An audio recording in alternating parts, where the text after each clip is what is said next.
Hi everyone, it's Halo 4 Tutor with another Halo 4 gameplay tips and tricks video. This time around I'm going to be reviewing the tactical packages. I've had a lot of questions about the tactical packages as well as the support upgrades. These are brand new features in Halo franchise, and they're going to make all the difference between winning and losing a game, okay? If you don't understand these, if you haven't set them up properly, or heaven forbid haven't set them up at all, you're probably going to find yourself losing a lot of games, and you may not even realize why you're losing. And it's because your opponents have, on the back end, put together these tactical packages and support upgrades that are really impacting the game, but not necessarily in a visible way. And so if you do it right, you're going to win a lot of games. If you do it wrong, you're going to lose a lot of games. It's never fun to lose. It's always fun to win. So I'm going to help you do that. I'm going to explain all the different packages and upgrades, and really give you the very best opportunity to win every single game. So let's jump right in here. I'm going to hit the start menu, go into customize the loadouts. Now each loadout has a lot of different components, weapons and armor abilities, tactical packages and upgrades.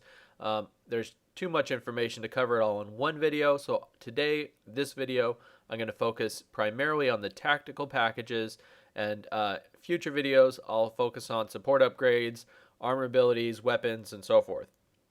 So let's dive right into the tactical packages here. Again, you can go in and customize these before the game. You can have up to 5 different loadouts as long as you've ranked up high enough. And then during the game, you can change to different loadouts which have different tactical packages if you set it up properly. And I do recommend that you have different tactical packages with each different loadout, because situationally in each game, you may want to adjust the package that you're using depending on the way that the game is unfolding, or depending on the game type that you're playing, okay? Now, tactical packages are different than armor abilities. Armor abilities, I'll go back to the armor ability list for a moment. All these different abilities you see here, you're going to use these at a discrete point in the game. So for example, the regen field, right? Your shields are low, you hit a button, the regen field pops up. Okay, that's a specific event. Okay, that happens at a specific time during the game. The tactical packages and support upgrades are just kind of overarching overall abilities that enhance your Spartan basically at different points during the game. They just give you more like abilities or superpower as opposed to a specific event, okay? So that's going to be a little bit more clear as we get into them, so let me just do that right now. If you have any questions, make sure to throw them in the comments below. So I'm going to start with mobility because this is an A+ tactical package. I'm going to give each package a grade. This is an A+ package, okay? Let me tell you why. Mobility allows you to sprint indefinitely, okay? Without this, you can only sprint for a couple seconds, then you slow down. With this, you can sprint as long as you want. Now, the reason this is such a good package is because it's useful in all game types. It's useful in all situations. It's useful both offensively and defensively. You can use it all the time. It's very, very versatile, okay? If you're playing big team, you can get across the map very quickly. If you're playing objective, you can get to the objective very quickly. If you're playing regicide, you can get to the king very quickly. Doesn't matter what the situation is, it's going to come in handy. If you're being chased down, if you're getting hunted down, if you're getting shot at, you can escape, you can run away, and you don't have to worry about getting caught, okay? So that's what makes the mobility package very, very powerful. It's an A+ ability, okay? Moving on down the list, we've got Grenadier.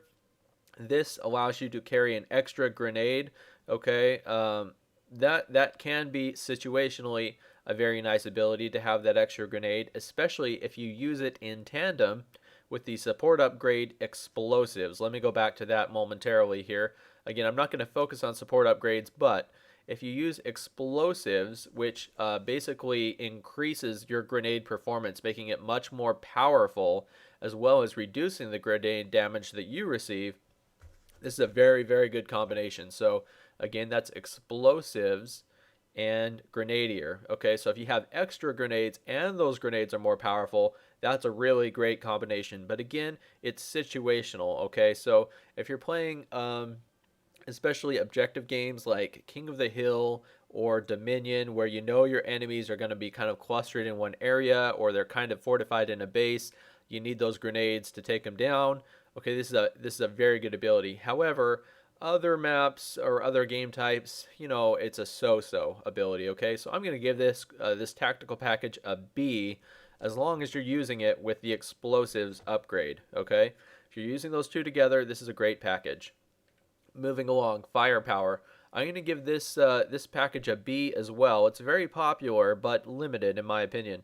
Firepower allows you to use a primary weapon in your secondary slot, okay? So typically you're going to have a DMR, battle rifle, assault rifle in your primary slot, and then in your secondary slot you'll have like a magnum pistol or a plasma pistol, okay?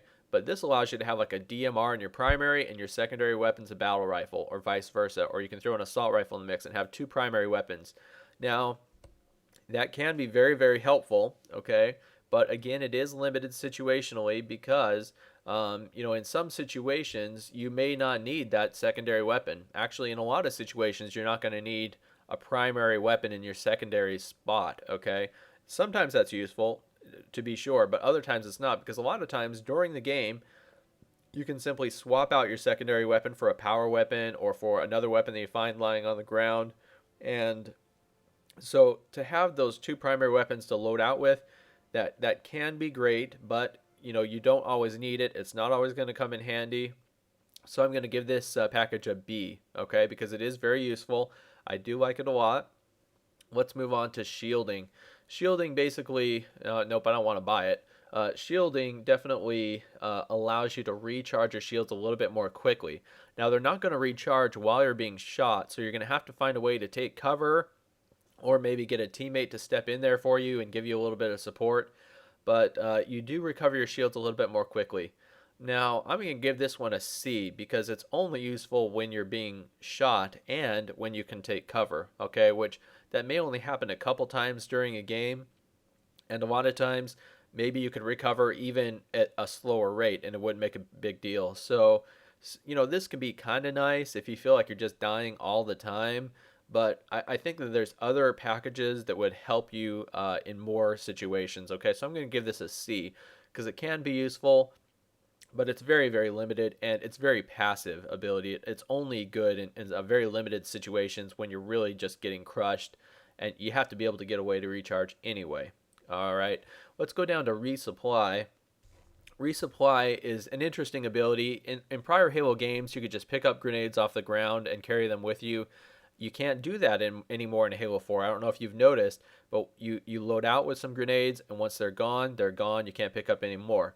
But resupply allows you to pick up grenades from fallen opponents. Okay, I'm gonna give this package a D. Okay, I think this is a lousy package, to be honest with you, because you can still pick up grenades that are basically placed around the map like through ordnance drops, and additionally, a lot of times there's not going to be grenades for you to pick up anyway. Okay, even if you have this ability, that doesn't guarantee there's going to be grenades for you to pick up, and even if you do pick them up, you're going to lob them, they're going to be gone, and they may or may not help you at all. So this is really only going to come in handy in very, very limited situations. I think it's a very limited ability. I don't like it. I'm going to give it a D. Again, if you do choose to use it, I would again recommend that you go back to that explosives support upgrade, right? Which allows you to basically increase the power of your grenades. So if you're using those two together, then resupply might be okay, but still, it's at best it's only an okay ability. AA efficiency, that's armor ability efficiency. This allows your armor abilities to recharge a little bit more quickly, and this is especially helpful if you're using your armor abilities a lot, like Promethean Vision or Jetpack or Hard Light Shield. If you find yourself just constantly using your armor ability, this will help recharge that much more quickly. This is similar to mobility in that it's just useful in a lot of different situations. It's useful a lot of times, all different game types. So I'm going to give this one an A minus just because it's very versatile. It's useful in a lot of different situations. And, it's not really overwhelming, but you're going to find that it is very useful most of the time. So that's a pretty big deal. Now, there's a few tactical packages I haven't unlocked, so I can't show them to you, but I can certainly explain them to you, and they're very interesting. One is called Fast Track, which is unlocked after you complete the Pioneer specialization, And this basically allows you to level up a lot more quickly. So as long as you have this tactical package on, you're going to get a lot more points and be able to upgrade a lot more quickly. So that's an interesting ability. I'm not really going to give it a grade because it just depends. If you want to level up quickly, it's great. If you don't care about leveling up quickly, then it's useless. So it's just situational. The other one that I have not unlocked yet is Requisition, which is unlocked after completing the Tracker specialization. And this tactical package is basically when you get an ordnance drop, if you don't like the 3 choices you have, you can request 3 new choices before the ordnance drops. I'm going to give this one a D as well. This is a ridiculously poor tactical package. Okay, it's not going to be very useful because you only get 2, maybe 3 ordnance drops in a game, and most of the time you're going to find something you like in the first ordnance drop. You're not even going to need to request a second one, and half the time it's very, very limited. It's just not going to be useful very often. You may use it once a game at most. A lot of games you'll never use it. Some games don't even have ordnance drops. So this is a very limited tactical package. It's called Requisition. Don't use it. Finally, I'm going to get to the last one I have not yet unlocked, which is Wheelman, which is unlocked after you complete the Operator specialization, which I have not done yet. But this is actually a really cool one. This one basically increases the durability of the vehicles that you're driving. So I've noticed the vehicles are a little bit weaker in Halo 4 than in other games. They're a little bit easier to destroy, and if you have that Wheelman, they're a lot stronger, more reinforced, and that can be great if you're playing on a big team map with a lot of vehicles and you're going to drive them. So I would say situationally, I'm going to give this one an A-, okay, because it's very handy if you're going to drive those vehicles. However, in a lot of maps there are no vehicles, or maybe you're not going to be driving vehicles, and so in those cases this ability is completely useless. So you may want to go in and customize your loadouts before or after playing big team games where there's going to be vehicles. You may want to turn the Wheelman on for some of your packages and your loadouts when you're going into big team, and then turn them off when you go into other game types. Choose a different ability. So that's all the different tactical packages rather, and I've given a grade for each one. If you have any questions about how to use them or whatnot, go ahead and leave those in the comments below. I have a lot of other gameplay commentaries and a lot of other tips and tricks on my channel, so make sure to check those out. The next couple videos I'm going to be featuring support upgrades, weapons, armor abilities, so on and so forth. So make sure that you've subscribed so you don't miss out on any of those videos. I have a lot of great content that you don't want to miss. It's going to make a real big difference in the quality of play. So again, thanks for watching. Please like, comment, and subscribe. Add this to your favorites. I'll see you next time. Halo Reach Tutor signing out.